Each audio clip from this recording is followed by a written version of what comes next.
For weeks, my children had been acting strangely, insisting on keeping their curtains drawn tight every night. At first, I chalked it up to childhood fears. After all, kids get spooked by shadows, creaking floorboards, or stories they hear at school. But their behavior grew more alarming. My daughter, Emma, began sleeping with the blankets pulled over her head, while my son, Ben, kept the bedroom door open and a flashlight by his pillow. One evening, as I tucked them in, I decided to get to the bottom of it. "What's been bothering you two?" I asked, sitting on the edge of Emma's bed. They hesitated, avoiding my gaze, until Emma finally blurted out, "The man in the window." A chill ran down my spine. "What man?" "The man across the street," Ben whispered, his voice barely audible. "He keeps calling us at night." My heart sank. We had an elderly neighbor, Mr. Grayson, who lived alone. He was quiet and unassuming, the kind of man you'd expect to see tending his garden or reading on his porch. The thought of him watching my children at night was horrifying. "What does he say?" I pressed. Emma hugged her stuffed rabbit tightly. "He says he has toys, and candy, and that we should come outside." My stomach twisted. I fought to keep my voice calm. "Have you ever gone to the window?" They shook their heads vehemently. "No, Mommy," Emma said. "But he keeps calling. Every night." That night, after putting them to bed, I stationed myself near the living room window, keeping a clear view of Mr. Grayson's house. At midnight the neighborhood was eerily silent, bathed in pale moonlight. I was starting to think the kids' imaginations had gotten the better of them when I heard it, a low, raspy voice. "Emma! Ben, come here! I have something for you." The voice froze me in place. Slowly, I turned my head toward Mr. Grayson's house. His upstairs window was lit faintly by a flickering bulb, and behind the curtain, a shadowy figure stood motionless.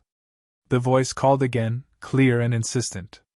I grabbed my phone, heart pounding, and stepped outside. The cold air bit at my skin as I marched to his door, ready to confront him. I knocked loudly, the sound echoing through the quiet street. After a moment, the door creaked open. Mr. Grayson appeared, his wrinkled face framed by disheveled white hair. He looked confused but not startled. "What's the matter?" he asked. "Were you at your window just now?" I demanded, trying to mask the tremor in my voice. He frowned. "No, I've been asleep."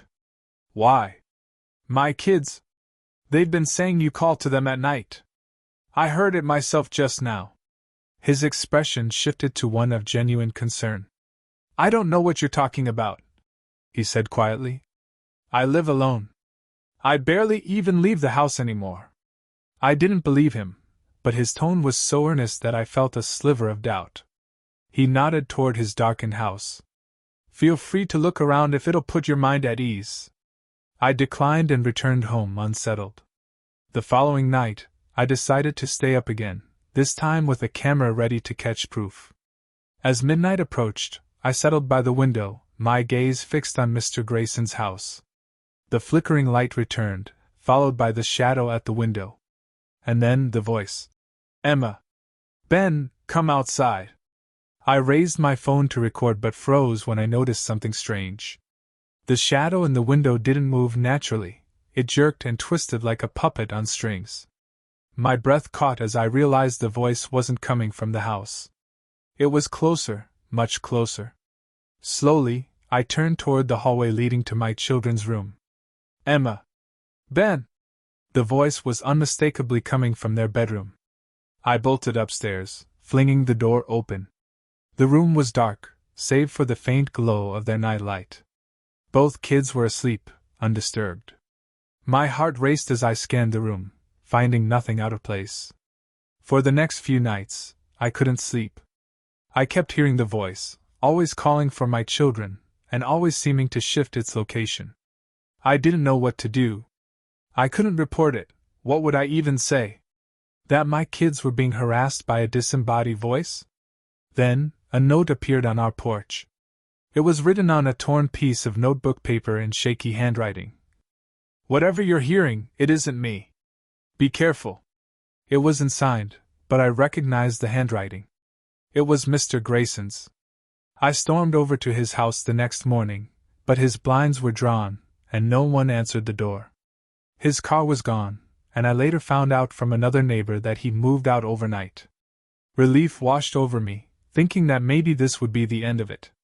But that night, as I tucked Emma into bed, she looked up at me with wide, tearful eyes.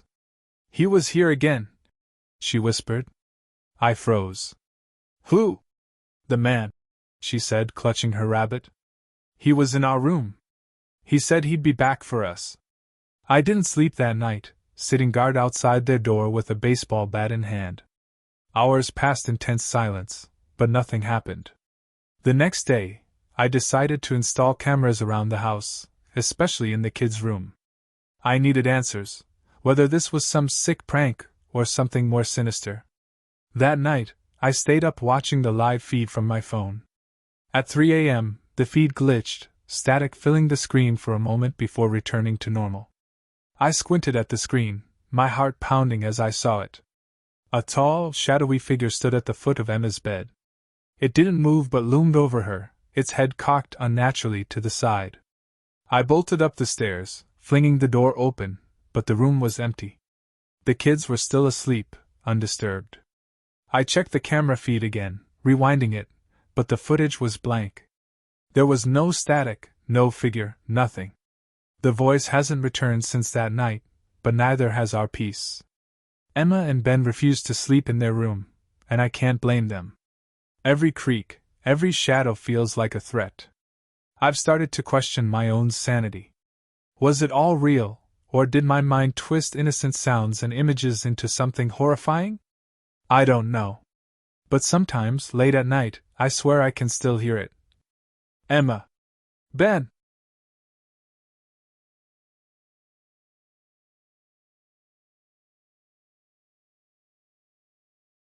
I remember the first time Lisa mentioned seeing things that no one else could. It was during one of those long, hot summer afternoons when everything seemed to stand still, and the world outside was thick with heat. We were at my grandmother's house, the same house we'd spent every summer in for as long as I could remember. Nestled in a small, sleepy town that hadn't changed in decades, the house was old, creaky floors, faded wallpaper, and a backyard filled with towering oak trees that looked like they could whisper secrets if you listened closely enough. I was always the more grounded one, the one who brushed off the strange stories and myths the locals loved to tell. Lisa, on the other hand, had always been a bit different. She was the dreamer, the one who saw things others didn't. When we were kids, it was easy to ignore her imaginary friends, the stories she would tell of hidden doorways and secret paths in the woods, the strange drawings she'd sketch in her notebook, depicting places I didn't recognize. But that day, it was different. We were sitting in the sunroom, the old wicker chairs creaking under us as we drank iced tea and watched the wind move through the trees. I had my nose buried in a book, the sound of birds chirping outside the only thing breaking the silence. But Lisa wasn't looking at the trees or the birds. She was staring at something in the distance, her face pale, her brow furrowed in confusion. "Lisa, you okay?" I asked, looking up from my book. She didn't answer at first. I followed her gaze out the window, but I saw nothing unusual. Just the same view I'd seen 1,000 times before, the long, winding driveway, the overgrown garden, and beyond that, the dense forest that bordered the property. Everything was still, too still. It's out there," she murmured, her voice barely audible. "I can see him." I leaned forward, squinting, trying to see what she saw. "Who?" "The man in the suit," she replied. Her words were slow, deliberate, as though she was still trying to make sense of what she was seeing. "He's standing in the trees right by the big oak." I turned my head toward the oak, but I saw nothing. No man. No figure. Just the quiet rustling of the leaves. "Lisa, there's nothing there," I said, trying to keep the calm tone I usually had when humoring her. It was a game we played.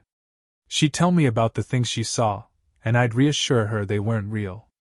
But this time, I could hear something in her voice that made me hesitate. She wasn't playing. She wasn't joking. I saw her eyes, wide and fixed, unblinking as she stared at the spot. The hairs on the back of my neck stood up, but I couldn't bring myself to admit that maybe there was something out there. "Are you sure you're feeling okay? Maybe you need to rest," I suggested, my tone softening. But she shook her head. "No, he's standing right there. I can see his face." She paused, her breath catching in her throat. "He's smiling at me." The words hit me like a punch to the gut. I turned back to the window, my eyes scanning the trees again, my heart beginning to race. Nothing moved, nothing changed, but I couldn't shake the feeling that something was watching us. I decided to let it go. "Maybe you just need a break. Want me to get you some water?" But she didn't respond. She was too focused, too intent on whatever it was she was seeing. I stood up slowly, unsure of what to do. "Lisa?" I asked again, but she didn't look away.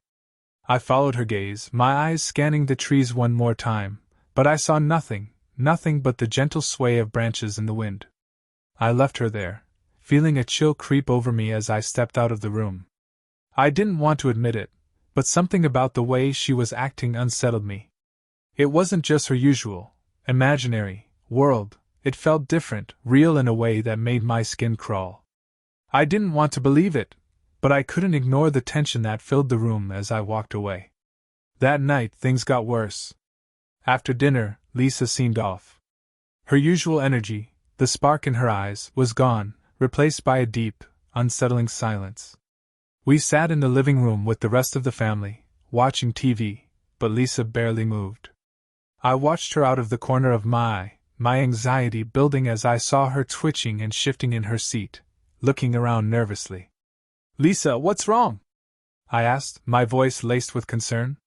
She didn't answer. Instead, she stood up suddenly, her chair scraping against the floor, and walked toward the front door. "Lisa?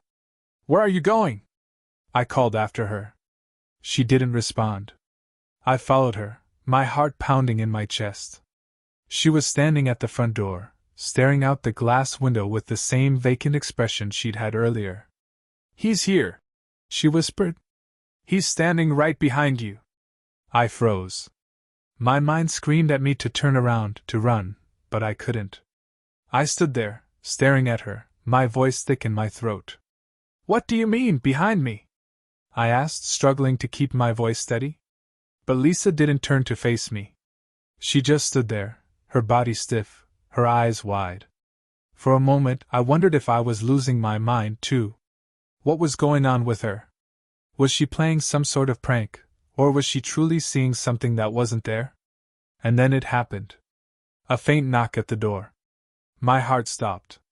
I turned toward the door, but there was no one there. No one at all.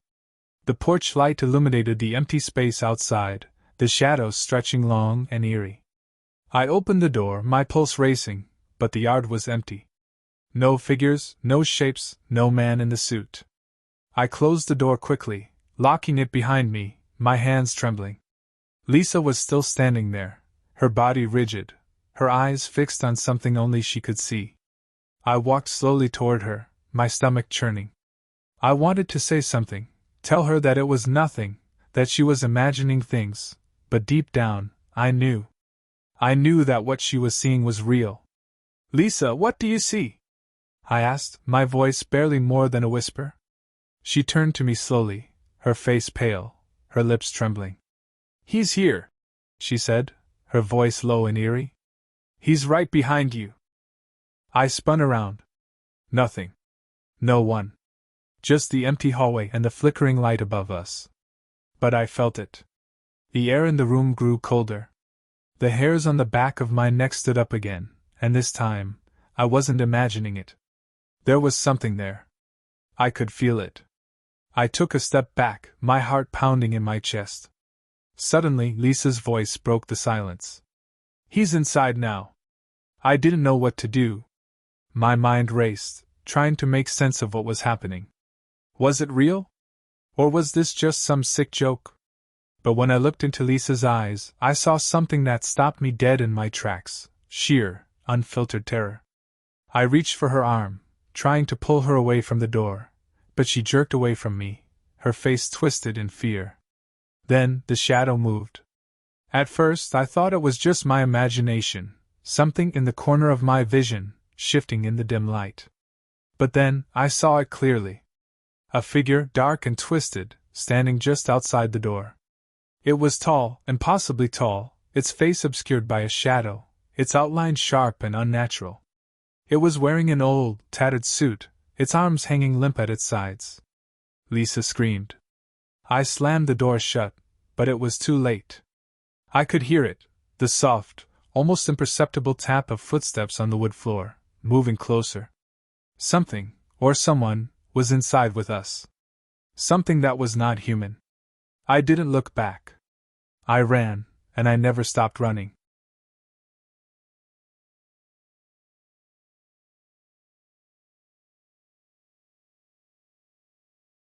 I've never been one to believe in ghosts or the supernatural, but there are some things you just can't explain. This is one of those things. It happened about 3 years ago, on a chilly autumn evening.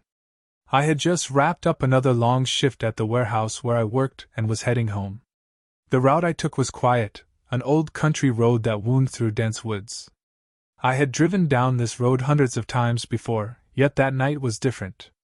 The fog rolled in thicker than usual, blanketing the road and limiting my vision to only a few feet in front of me. It was almost 11:30 p.m., and the streets were deserted. I could barely see the edge of the road, but I knew it well enough to navigate it without much thought. My headlights cut through the fog, illuminating the dark trees that loomed on either side. My mind wandered as I drove, the monotony of the road and the silence of the night almost lulling me into a trance. Then, out of the corner of my eye, I saw her. At first I thought it was just a trick of the fog, something my tired eyes had conjured up. But no, there she was, standing at the edge of the road, a little girl dressed in a white, old-fashioned dress. The kind you might see in old photographs. Lace at the collar, puffed sleeves, and a hem that grazed the dirt. She was facing away from me, staring out into the dark woods. I slowed the car instinctively. My heart skipped a beat, and I couldn't shake the feeling that something was wrong. There was no reason for a little girl to be out here, alone, in the middle of nowhere at this time of night. My mind raced, trying to reason it out. Maybe she was lost, or maybe someone had abandoned her. But I couldn't ignore the gut feeling that told me the situation was far from ordinary. I wasn't sure why I felt compelled to stop, but something inside me urged me to do it. I shifted the car into park and rolled down the window, just a little, enough to call out to her. "Hey, are you okay?" My voice felt thin and fragile, as if it could break at any moment. I didn't expect an answer, but I thought I should at least check. For a moment, nothing happened. The fog seemed to close in around the girl, making her figure even harder to make out. But then, slowly, she turned her head toward me. That's when I froze. Her eyes, those eyes. They were completely black, not the dark brown or blue that you might expect, but jet black, as if there were no whites, no iris, just a void. They seemed to absorb the light, pulling everything into their darkness. I don't know how to describe the feeling, but it was as if I was being pulled into those eyes, like they were drawing me in, pulling me toward her without any words or motions. I felt a chill race down my spine, the kind that gnawed at your very core. My breath caught in my throat. I wanted to move, to drive away, but my body refused to obey. I was rooted in place, staring into those eyes, and for a moment I thought I might lose myself in them. The girl didn't speak, didn't move, she just stood there, staring at me with that impossible gaze. I couldn't tear my eyes away, though every instinct screamed at me to look away, to drive off and never come back to this road. But I didn't. I don't know why I didn't. The air around me seemed to thicken, the silence pressing in on all sides. The only sounds were the soft hum of the car's engine and the occasional creak of the fog moving through the trees. I glanced down at the clock on my dashboard. It was 11:37. Only a few minutes had passed, but it felt like hours. I don't know how much time passed before I finally broke the silence. My voice was barely above a whisper, my mouth dry. "Are you lost?" I asked again, though I knew it was a stupid question. She didn't look lost. She didn't even seem to acknowledge the world around her. She was just standing there, still and unnervingly calm. Her head tilted slightly, the movement so slow, so deliberate, it made my stomach turn. There was no sign of fear in her eyes, no confusion, no hesitation. Just that unblinking stare. I felt like she was waiting for something, waiting for me to make the next move. But what was I supposed to do? Call the police? I barely knew where I was, let alone how to explain why I had stopped to talk to a little girl in the middle of nowhere at this hour. And then, as if answering the question that hung in the air, she started walking toward me. It was the most unnatural thing I had ever seen. She didn't stumble, didn't hesitate. She simply glided, almost like a ghost, moving toward my car with an eerie certainty. The closer she got, the more I wanted to drive away. But I couldn't. My hands gripped the steering wheel, but my foot remained heavy on the brake. I couldn't move, couldn't think.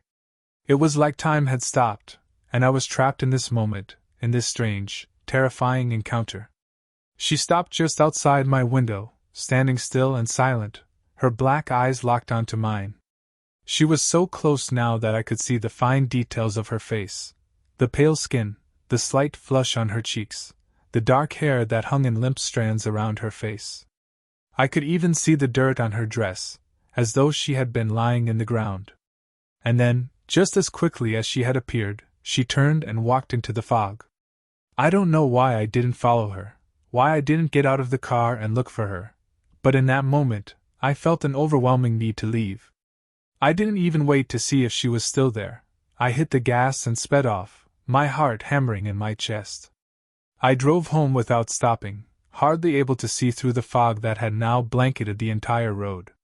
When I reached my house, I sat in the car for a few minutes, trying to make sense of what had happened. But the more I thought about it, the more I realized how strange and wrong it all was. The next day, I went to the police station to ask about the girl. I didn't mention her eyes, not at first. I figured they'd think I was crazy. But I asked if anyone had reported a missing child in the area recently. The officer I spoke with raised an eyebrow but said there had been no such reports.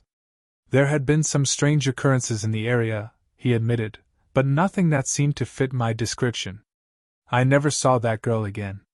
But I can't forget those black eyes, the way they seemed to see right through me, the way they still haunt me when I close my eyes. I've driven that road a few times since then, but I've never seen her again.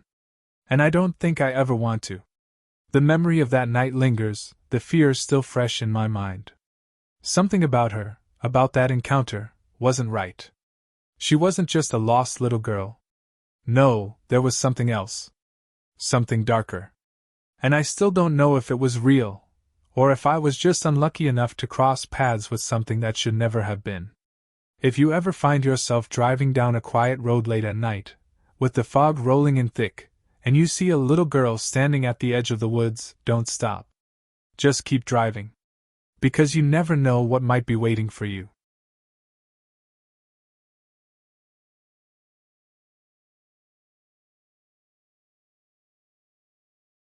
For weeks, I had been trapped in the same nightmare, one I couldn't escape no matter how hard I tried. Every night, without fail, I would find myself standing at the edge of a long, dimly lit hallway. The air was thick, almost as if it were alive, pressing against me from all sides. The walls were covered in peeling, yellowed wallpaper, and the floor creaked beneath my feet as though it hadn't been walked on in decades. A sense of foreboding wrapped around me like a suffocating blanket, making it hard to breathe, let alone move. At the end of the hallway, there was a door. It was an old wooden door, scratched and worn, as if it had seen things that time itself had forgotten. The handle was old-fashioned, tarnished brass that gleamed in the faint, flickering light from a bulb high above. The door always felt like a barrier between two worlds, one that I could never quite cross. No matter how hard I willed myself to take a step, my feet felt like they were stuck in wet concrete, unwilling to move. The closer I got, the colder the air grew. I could see my breath in front of me, but I could never reach the door. Something always held me back. And then, the hand would appear. It was never fully visible at first. A shadow in the corner of my vision. Just out of sight, but always there, reaching, pulling, beckoning me toward the door. At first, I tried to ignore it, to look away, but it was always there, just out of reach. As I would try to back away, the hand would move faster, growing more distinct, with long, skeletal fingers, pale and unnaturally thin. It would reach for me, brushing my skin with a coldness that sent a shiver through my entire body. Every night, I felt that hand get closer, the fingers more elongated, the chills seeping deeper into my bones. The more I tried to resist, the more the hand seemed to call to me, its grip pulling me forward. Each time I would wake up, heart racing, drenched in sweat, but with the same sense of dread that stayed with me long after I opened my eyes. The nightmare wasn't just a dream. It felt real, more real than anything else, and it left an echo in my mind that I couldn't shake. But I never told anyone. It felt too ridiculous. After all, they were just dreams, right? But I couldn't get rid of the feeling that something was wrong, that something was waiting for me. I tried everything to stop it, medication, therapy, meditation, but no matter what I did, the nightmare returned each night, relentless in its pursuit. My life became a blur, a routine filled with exhaustion and dread, just waiting for the moment when I'd have to close my eyes again.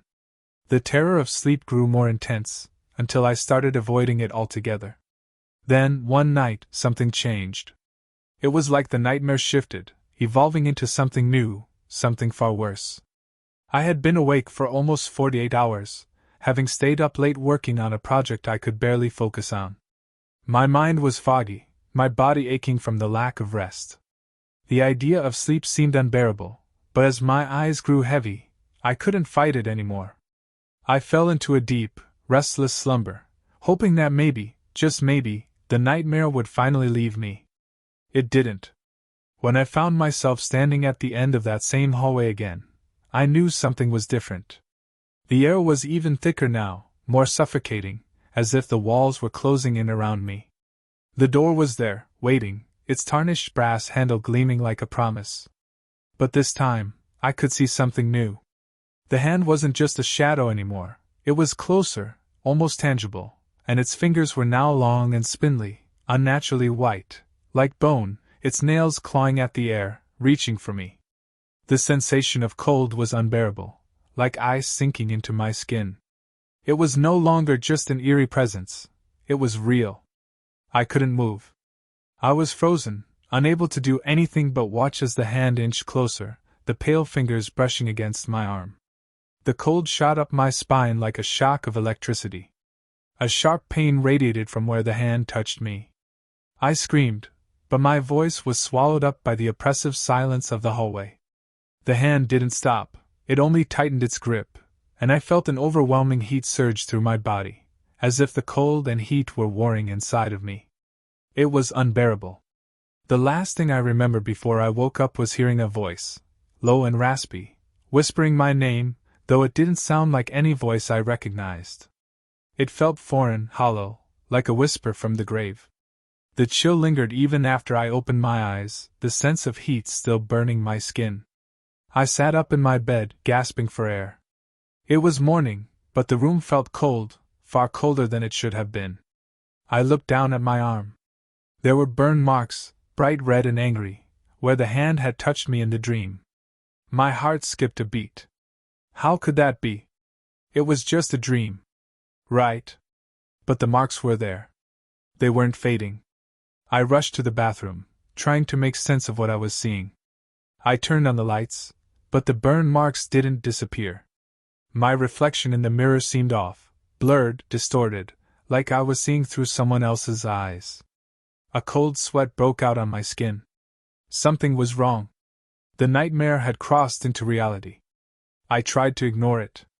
I convinced myself it was some kind of strange coincidence, maybe some lingering effect of the nightmare.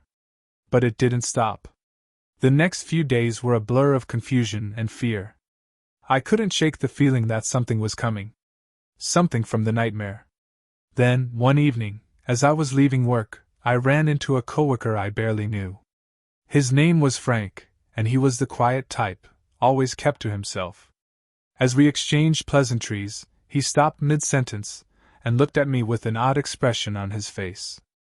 I had the weirdest dream last night, he said, his voice shaky. There was this hallway.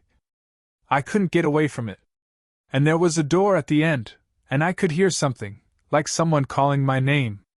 And then, there was a hand reaching out for me. My stomach twisted into knots. I couldn't breathe. What did it look like? I asked, my voice barely above a whisper. Frank hesitated before speaking again, his eyes wide with disbelief. It was pale. Long fingers, like bones.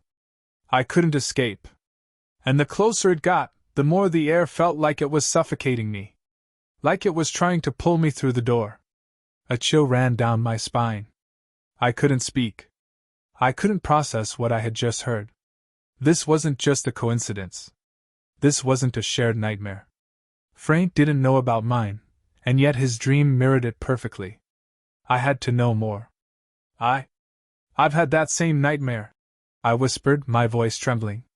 Frank's eyes widened in shock. He opened his mouth to say something, but before he could speak, a loud crash echoed through the hallway. Both of us turned toward the noise, but there was nothing. The hallway was empty. That wasn't real, Frank muttered, his face pale. It couldn't have been. But I knew better now. I had seen it. And I had felt it. This wasn't just a nightmare anymore. It was real, and it was coming for me. For both of us. The next few days were a blur of anxiety and fear. Each night, I would dream of the hallway, the door, and the hand. But now, it was no longer a nightmare, it was a warning. Something was waiting on the other side, and it was getting closer, day by day. The burns on my arm never healed. The voice I had heard in my dream, the one that had whispered my name, had started to follow me, creeping into my thoughts when I was alone, calling me closer to the door. Then, one night, I couldn't escape it any longer. I walked down the hallway again, but this time, the door opened. I saw what was behind it. And that's when I understood.